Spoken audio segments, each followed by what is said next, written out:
everyone, it's me again, Chocolate Geisha, back for another video, so thank you for tuning in. And today we have a very special video for you guys, and that is being dark-skinned in Japan. So I have been reading through the comments for the past couple of days, and it seems like there are a lot of people who are genuinely concerned about being a darker complexion here in Japan. So I want to clear the air. So I'm gonna give you guys some of my experience, some pointers, some things to remember, and a little story time as well. One of the most notable things about having dark skin in Japan is that you stand out. You stand out everywhere you go. My dark skin is probably my most prominent feature on me. Obviously, I look very different from Japanese people, not just my hair or my facial features, but my skin itself is a lot darker than the average Japanese person. So naturally, I stand out everywhere I go. Compared to other ethnicities who may also have very different facial features or body builds, my skin color, because it is all over me, it is very easy to point me out in a crowd. So naturally, I am very eye-catching whenever I go anywhere. Be prepared to get a couple more stares, a couple more looks if you are a dark-skinned gaijin. The next thing I want to mention is how dark skin is perceived as far as beauty is concerned. So I mentioned in a previous video, Japanese beauty standards, that Japanese women particularly aspire to have very white skin. Naturally, I am on the total opposite end of the spectrum with my very dark ebony skin. However, dark skin is viewed as a very uniquely foreign trait.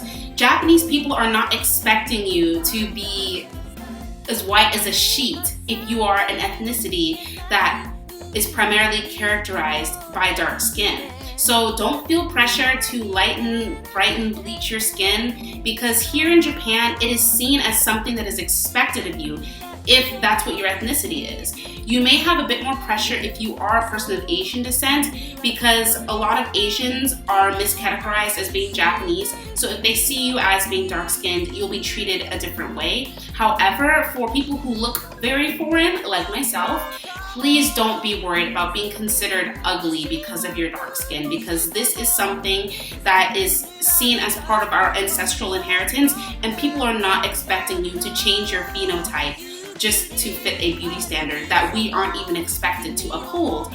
So please embrace your dark skin and own it, because this is something that is like our own little superpower. As long as you are well presented, you look good, you smell good, and you put your best foot forward, people are going to respond positively to you, be that white skin, dark skin, or anything in between. Adults are usually content with just looking at you. They'll usually just stare at you, and that's it. However, because I am an English teacher and I'm around kids all day long, I do hear a bit of the inner dialogue that they have concerning your skin color, and I do pick up on that. In my experience, I have been asked so many questions about my skin color. Sensei, do you tan? Sensei, how long have you been tanning? Sensei, when did you become dark? When I first started the school year, as I was getting all of these questions, I actually brought some photos from my childhood back in America to show my kids that there are people who are born this way.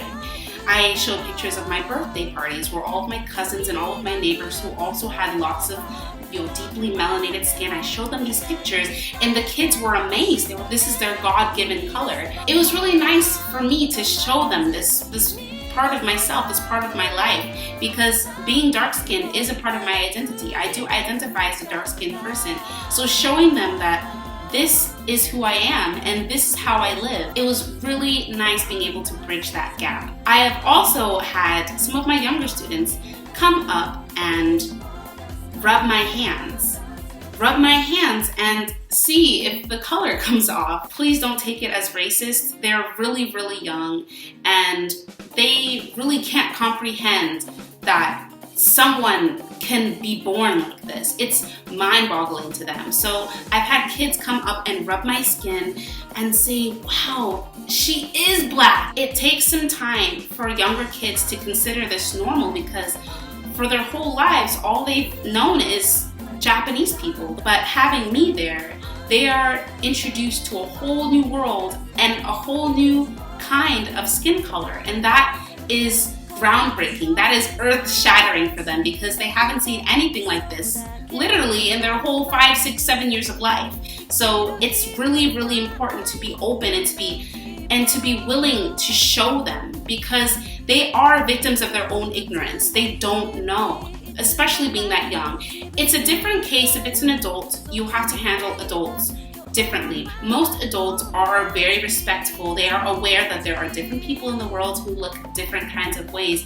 But for children who haven't had that much life experience in general, because they're either 5, 6, 7 years old, or they've grown up in their environment and they haven't been anywhere else. I was my school's first Black person, so I took it upon myself to be as open as possible, because I want my students to feel comfortable around dark-skinned people and not feel like we have a chip on our shoulder. You do have to be very careful the way that you present yourself, because you want them to feel comfortable around you, but you want to make sure that you encourage them to come to you in a respectful way so that they respect your skin and they don't just see it as a circus animal. They see you as this kind of otherworldly being. I've also had students come up to me and do this and compare skin colors. It's so entertaining for me because the kids are genuinely surprised. They're genuinely taken aback by my skin, by something as ordinary to me as my skin color. Some of them are genuinely surprised that I look so different. I've also gotten questions like, why are my palms not black, like the back of my hands? And I've never really had a good reason for that. It's always been kind of like I'm not sure. I was born this way, and sometimes that alone is enough. I highly suggest, if you are going to be an English teacher, that you bring pictures with you of your childhood, of your family, your parents, your siblings, to show that there are a wide spectrum of skin colors and that they are all beautiful. And that's something that plays into a story time that I have for you guys. Earlier this month, I unfortunately lost my voice. Just cut, it was gone. Gone with the wind. I had lost my voice, and it was really depressing for me because I am an English teacher and my voice is the most important tool that I hold in my inventory. So not having my voice was a big detriment to me, and I was feeling really down, but I had gone to class with my 3rd graders. That day, my kids were their normal, cheerful selves, but I could tell that they were also kind of down, that I couldn't talk to them because I do chat with my students like friends. Because my voice was gone, I was talking to my students in a very hushed, gentle voice. Hello everyone, today I lost my voice, so I will do my best. Luckily, the class was a big success and the kids had lots of fun, and I still enjoyed the class, which was good. And afterwards, the kids were writing their reflection cards. One girl says, I know that Deidre Sensei's voice is gone, but I kind of like her tiny voice. It's really cute. I was really happy about that. I was like, oh, they're trying to cheer me up. Oh. And then a boy student said, but I like Deidre's big voice because it's so interesting and she's always so funny. And that also made me really happy. I was like, you guys. Then another girl student said, I love Deidre Sensei's fashion because she is always so glamorous. My heart was just trembling. I was like, you're so sweet. And then something amazing happened. One of my other female students said, I love Deidre Sensei because she's Black. And her Black skin is so pretty. And in my whole time of knowing Japanese people, of living in Japan, of being around them, I had never heard anyone say that about dark skin before. And I got emotional. I mean, I was in the middle of class, so I was trying to keep it together, but I was inside my mind just crying tears of joy, thinking, it is possible. It is possible. It is possible. It is possible for them to see dark skin as beautiful. They can see dark skin as beautiful. And in her case, they do see dark skin as beautiful. And I'm gonna close like this. If you are a dark-skinned person in Japan, own it. Own it, because it is a beautiful jewel in your crown. It's something that you own that no one else here can say that they do. It's a privilege. It's an honor to have dark skin here. I think that a lot of the fear comes from not knowing how people will react to you, but I'm telling you right now that dark skin is not ugly. Dark skin is beautiful. I want to give a big thanks out to DeColonaise. Many of you are familiar with DeColonaise. I did a product review on them a couple videos ago, and a lot of you guys responded really positively to that, and they were so kind to send me another product. So this is their Rebel hair oil. However, you can use it on your skin. It smells super good. I'm gonna tell you this right now, and it looks like this. Does feel really good on your scalp. I'll tell you that right now. I have been using it for the past couple weeks. My hair smells fresh. Like, I don't know if is fresh even a smell. My hair smells fresh because of this. It uses simple natural ingredients. I'm gonna read them right now for you. Olive oil, yang oil, rosemary oil, peppermint oil, calendula oil, and lemon eucalyptus oil. And that's what it's made of. It comes with a really convenient dropper. You can use this oil as a sealant if you're done with like a twist out or a natural hairstyle and you just want to give it a bit of shine or a nice little fresh aroma.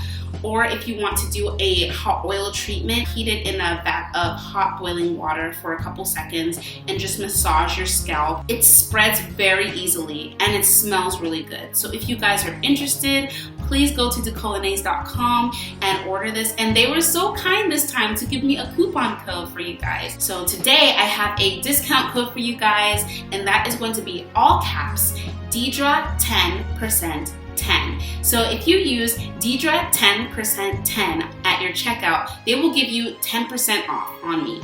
So feel free to get that tax off. They ship super easily and they do have international shipping. So if you live abroad, you can get this shipped to you. Please let me know what you guys think. I really like it. Please go to DeColonaise.com and get yours with that 10% off, of course. Thank you guys so much for tuning into this video. If you like this video, then like it. And if you want to see more, then hit subscribe and become part of the YouTube fam. But thank you so much for tuning in, and I'll see you in the next one. Bye!